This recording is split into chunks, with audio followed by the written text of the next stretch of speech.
नमस्कार दोस्तों, स्वागत है आप सभी विद्यार्थियों का एक बार फिर से बायोमित्रा की इस ऑनलाइन एजुकेशन प्लेटफॉर्म पर।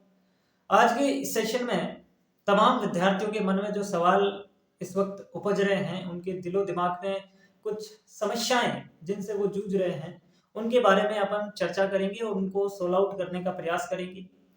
जो भी विद्यार्थी लेब असिस्टेंट की तैयारी कर रहे हैं, लगभग उनमें से ज्यादातर विद्यार्थियों के मन में कहीं न कहीं ये सवाल खटक ही रहा होगा कि सर एग्जाम पोस्टपोन होगा कि नहीं होगा, अगर होगा तो कितना होगा, या फिर नोटिफिकेशन अभी तक नहीं आया, कब आएगा। ये तमाम प्रकार की बातें जो आपके दिमाग में चल रही है, उन सभी का अपन प्रयास करेंगे एक एक करके मैं आपको जवाब दूं। लेकिन सबसे पहले मैं एक ही चीज कहना चाहूंगा, ये जितनी भी बातें तुम्हारे दिमाग में उपज रही हैं, ये सारी हमारे नियंत्रण से बाहर हैं, हमारे दायरे से बाहर की चीजें हैं। हम चाह कर भी उसमें कुछ फेरबदल नहीं कर सकते। वो जिसका काम है वही करेगी। अपना जो काम है वो है पढ़ना, वो अपन को करना है।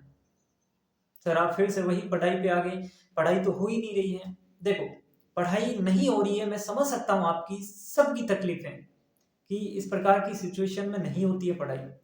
लेकिन आप दौड़ नहीं सकते ना, तो रेंगिए, कछुए की तरह चलिए, लेकिन रुकना नहीं है। क्योंकि अब अगर आप रुक गए तो इतने दिनों से जो आप मेहनत करते आ रहे थे, उस सब के ऊपर पानी फिर जाएगा। क्योंकि लास्ट के जो 2-3 महीने होते हैं, बहुत क्रूशियल टाइम होता है, बहुत ज्यादा क्रूशियल टाइम। इस 2-3 महीनों में आपने जो चीजें पढ़ी हैं, वो आपके दिमाग में बिल्कुल लास्ट तक घूमती रहेगी, जो फ्रेश चीजें आपने पढ़ी हैं। तो अब हिम्मत नहीं हारनी है, बस थोड़ा सा और अपने जोश अंदर लाना है और प्रयास लगातार करना है। देखो, सबसे पहले मैं इसी चीज को क्लियर कर देता हूं कि एग्जाम पोस्टपोन्ड होगा कि नहीं होगा। जैसा कि बोर्ड के अध्यक्ष जी ने बताया कि फिलहाल हमने कोई एग्जाम में डेट चेंज नहीं करनी है। तो इसका मतलब आप 99.99% ये मान के चलिए कि एग्जाम डेट वही रहेगी। 22 फरवरी ही एग्जाम डेट है। तो अगर आप भटक रहे हैं, मतलब आप गलत रास्ते में जा रहे हो। अगर आप ये सोच रहे हैं कि एग्जाम पोस्टपोन हो जाएगा और अब आप खुद सोचिए नहीं हुआ, तो क्या हालत होगी तुम्हारी। नहीं, इस चीज को आप इमेजिन करिए खुद से कि अगर मैंने ये सोच लिया एग्जाम पोस्टपोन होगा और मैंने तैयारी को धीमा कर दिया, मैंने तैयारी को स्किप कर दिया, छोड़ दिया, और एग्जाम पोस्टपोन नहीं हुआ, फिर क्या हालत होगी। है ना, ये सोचने लायक बात है। अगर एग्जाम पोस्टपोन हो जाएगा, देखो 0.1% चांस मान लें कि एग्जाम पोस्टपोन हो जाएगा, तो कितना हो जाएगा मैक्सिमम 1 से 1.5 महीने। अब इस बार ये नहीं होगा कि 4-5 महीने पोस्टपोन होगा, नहीं होगा। ये मैं आपको आज से कह रहा हूं, इस चीज को गांठ बांध लेना। एग्जाम अब जो है वो मैक्सिमम 1 से 1.5 या 2, खींच के 2 है। इससे ज्यादा पोस्टपोन होगा ही नहीं। पहली चीज तो होगा ही नहीं। मैं ये इसलिए बता रहा हूं ताकि जो बच्चे कंफ्यूजन में हैं, मैं दोनों ही केस लेके बता रहा हूं कि एग्जाम अगर पोस्टपोन होता भी है, मैक्सिमम 2 महीने का होगा, और 2 महीने यूं निकल जाते चुटकियों में, पता भी नहीं चलता। समझ रहे हैं मेरी बात को? ज्यादा टाइम नहीं है। अगर पोस्टपोन होगा तो भी तुम्हारे पास 4 से 4.5 महीने है। नहीं हुआ तब तो 3 महीने भी नहीं है। लेकिन अगर पोस्टपोन हो गया तो भी 4-4.5 महीने मान के चलो, इतना ही टाइम है। क्योंकि अब बोर्ड के ऊपर भी प्रेशर है, अब वो अपनी मन मर्जी नहीं कर सकता। ठीक है, उसको भी पता है कि एग्जाम बहुत लेट कर दिया है, 2 बार डिले हो चुका है, अब नहीं करेगा। समझे इस चीज को? तो पहली चीज प्रायोरिटी यही सेट करनी है कि एग्जाम 22 फरवरी को ही है। अगर होगा तो 1-1.5 महीने होगा, वो कोई ज्यादा नहीं, और आराम से आपको टाइम मिलेगा रिवीजन का। ठीक है, तो उस चीज में लोड लेना ही नहीं है, इस चीज को दिमाग में लाना ही नहीं है। ये कंफ्यूजन मुझे लगता है आपका क्लियर हो गया। ठीक है सर, पोस्टपोन होने के चांसेस कितने हैं? देखो, अगर नोटिफिकेशन 15 दिसंबर से पहले आ जाता है, नहीं होगा, फिर तो 100% एग्जाम टाइम पे ही होगा। 15 दिसंबर के बाद अगर लेट हो जाता है, तो फिर हो सकता है 1-1.5-2 महीने पोस्टपोन हो जाए। ठीक है, तो ये चीज है। अब बात आती है कि सर पढ़ें कैसे, स्ट्रेटेजी बताओ। बहुत सारे बच्चे के सर 3 महीने का प्लान बता दीजिए। देखो मेरी बात सुनो, स्ट्रेटेजी अपने आप बनेगी जब आप जो सिलेबस है उस पर काम करना शुरू करोगे, मेहनत करना स्टार्ट करोगे। अपने आप आपके दिमाग में एक स्ट्रेटेजी, एक प्लान बनना शुरू हो जाएगा। वो मेरे बनाने से या किसी और के बनाने से वो आपके काम नहीं आएगा। उससे ज्यादा चीजें आपकी काम आएगी जब आप खुद काम करना शुरू करोगे। आपका दिमाग खुद काम करने लग जाएगा कि मुझे आज ये चीजें करनी है, कल मुझे ये करना है और इस मंथ तक मुझे ये चीजें निपटानी है। अपने आप एक प्लान बनेगा दिमाग में। लेकिन कब? जब तुम पढ़ना स्टार्ट करोगे, जब तुम सिलेबस को निपटाने की कोशिश करोगे, तब ये चीजें आपके दिमाग में आएगी। आप केवल बैठ के सोच रहे हैं कि कोई स्ट्रेटेजी बता दें, फिर मैं उसके हिसाब से काम करूंगा, 2 दिन करोगे फिर वही चीज हो जाएगी। खुद काम करना सीखो, खुद प्रयास करो, शुरुआत करो, अभी भी वक्त है। मैं ये कह रहा हूं, जो विद्यार्थी ये कह रहे सर अभी अभी अभी स्टार्ट किया है, हमने जीरो से स्टार्ट किया है, सब जीरो से ही करते हैं और अभी इतना पर्याप्त वक्त है कि आप अपनी मंजिल तक पहुंच सकते हैं। बस मेहनत थोड़ी सी एक्स्ट्रा आपको करनी पड़ेगी, एक्स्ट्रा एफर्ट चाहिए, वो आपको लगाने पड़ेंगे। ठीक है, तो ये सारी बातें मैं आपको बताना चाहता था। ज्यादातर विद्यार्थी खाली बैठे रहते हैं, उस समय उनके मन में ये विचार आते हैं कि पोस्टपोन हो जाएगा, नोटिफिकेशन नहीं आया, एज क्या होगी। ये कब आते हैं? जब आप खाली बैठे रहते हैं, आप काम नहीं करते। जब आप काम करना शुरू करोगे, आप सिलेबस पढ़ना शुरू करोगे, ये सारी की सारी चीजें, आधी टेंशन वही गायब हो जाएगी। आपको लगेगा कि यार ज्यादातर जो टेंशन थी ना, ज्यादातर जो सवाल मेरे दिमाग में आ रहे थे ना, उसका रीजन था मैं खाली बैठा था। जब आप काम करना शुरू करोगे, जब आप सिलेबस पढ़ना शुरू करोगे, तो ये सारी चीजें लगभग गायब हो जाएगी। तो कहने का मतलब इतना सा है, कुछ भी मत सोचो, पढ़ाई करते रहो। पोस्टपोन वाला सिनेरियो क्या है मैंने आपको बता दिया, वर्स्ट केस में भी 1-1.5 महीने पोस्टपोन होगा। ठीक है, तो ये चीजें हैं। सर कैसे करें, थोड़ा सा आप भी बता दो। सुनो मेरी बात, एक चीज मैं हमेशा बोलता हूं, आज भी बता देता हूं। सबसे पहले हमारे पास जो चीजें हैं, हमारे पास फिजिक्स है, हमारे पास केमिस्ट्री है, हमारे पास बायोलॉजी और राजस्थान जीके, फिर करंट, स्टैटिक जीके है इंडिया और वर्ल्ड का, और हमारे पास साइकोलॉजी।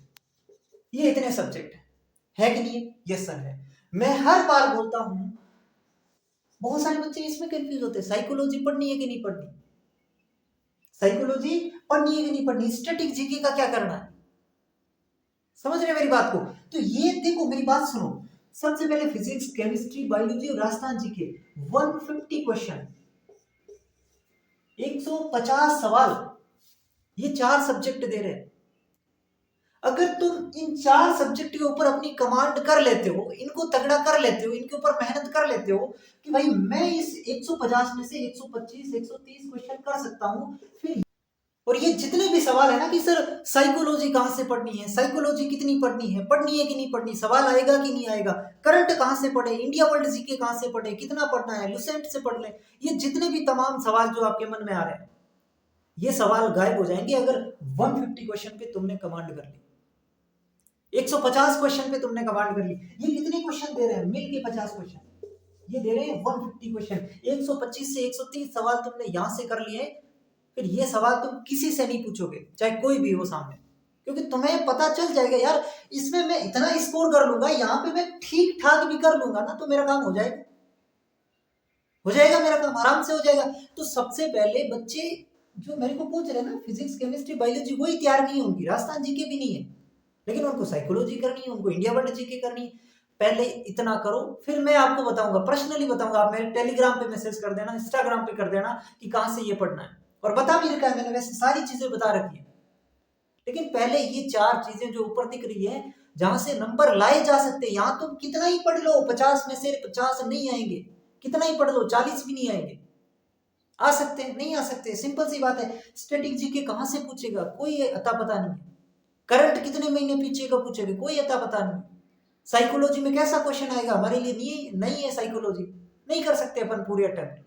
तो यहाँ पे ज्यादा मेहनत लगेगी, सवाल कम कर पाओगे, यहाँ पे एफर्ट्स कम लगेंगे। जो चीज तुम शुरुआत से पढ़ते आ रहे हो वही चीजें हैं। 150 और 130 नंबर यूं ला सकते हो अगर तुमने थोड़ी सी भी ईमानदारी से मेहनत कर ली, थोड़ा सा भी तुम्हारे दिल में जज्बा है कि मुझे एक सीट लेनी है। 130 सवाल इन 4 में टारगेट करके आराम से लाए जा सकते इजीली। बस मेहनत आपको करनी पड़ेगी, प्रॉपर क्लासेस देखो, रिवीजन करो, बढ़िया तरीके से रिवीजन करो, और उसके बाद क्वेश्चन प्रैक्टिस करो। 3 ही काम करने होते हैं। क्लास को देखा, ईमानदारी के साथ क्लास देखो, टाइम पास के लिए नहीं, सिलेबस को निपटाने के लिए नहीं। एक भी चैप्टर पढ़ रहे हो तो ऐसा पढ़ो कि इसमें से साला सवाल आ जाए, मेरा गलत नहीं होगा।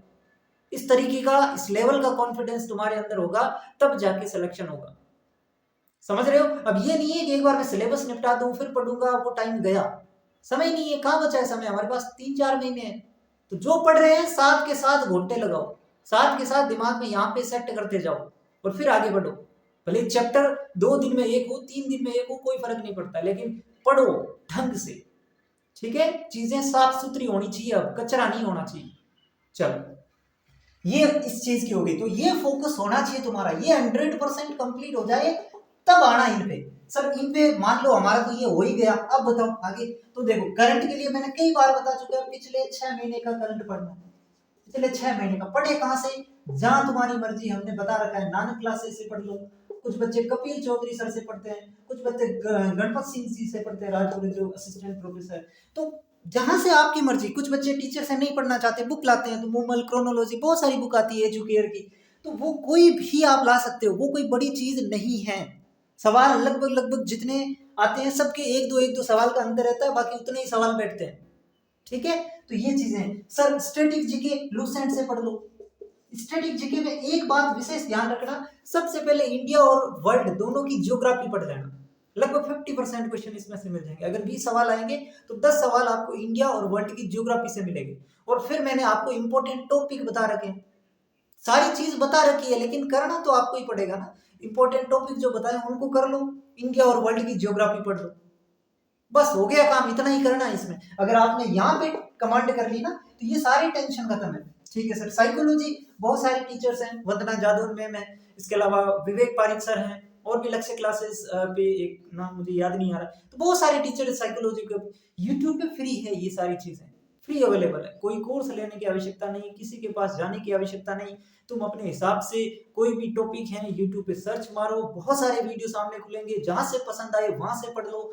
और सिलेबस को टू द पॉइंट रखना सबसे महत्वपूर्ण बात है, इधर उधर मत भागना। जो सिलेबस में पॉइंट मेंशन है केवल वही करो। बाहर से कितना पढ़ लोगे तुम? 1-2 क्वेश्चंस के पीछे तुम 5-5 6-6 नोटबुक भर लोगे और फिर याद करोगे, उस टाइम आएगी दिक्कत है। इसलिए जो सिलेबस में है वही पढ़ो, 1-2 सवाल बाहर आ गए कोई दिक्कत नहीं, क्या हो जाएगा 1-2 सवालों से। बाकी जो तुमने इतनी सी चीजें पढ़ी है उसको अगर रट लिया ना तो उसमें से जो सवाल आए वो गलत नहीं होना चाहिए। सिलेक्शन अगर आपका रुकेगा ना तो आप इसकी वजह से रुकेगा, जो 1-2 सवाल बाहर आते हैं उनकी वजह से आपका सिलेक्शन नहीं रुकेगा, ये चीज ध्यान रखना। ठीक है, तो स्ट्रेटेजी यही है कि खुद काम करना शुरू करो, प्रयास करो, किसी से मत पूछो, ज्यादा सोचो मत। जो भी आपके सामने पढ़ रहा है उसको पढ़ो, पूरी शिद्दत से पढ़ो, ईमानदारी से पढ़ो, प्लान अपने आप दिमाग में बनना शुरू हो जाए। ठीक है, और इतना टाइम नहीं है अभी कि आप अलग अलग लोगों से पूछते फिरो कि सर हमें क्या करना चाहिए। ठीक है, तो आई होप आप समझ गए होंगे, सारी चीजें मैंने इसमें क्लियर करने की कोशिश की है। फिर भी किसी भी प्रकार का डाउट बच गया है तो आप बता सकते हैं मुझे टेलीग्राम पे या फिर इंस्टाग्राम पे मनी जानी बायोलॉजी नाम से आप सर्च कर लेना, वहां पे मैसेज कर देना। ठीक है, चलो आज की इस सेशन में इतना ही रखते हैं, मिलते हैं किसी अगली क्लास में। धन्यवाद।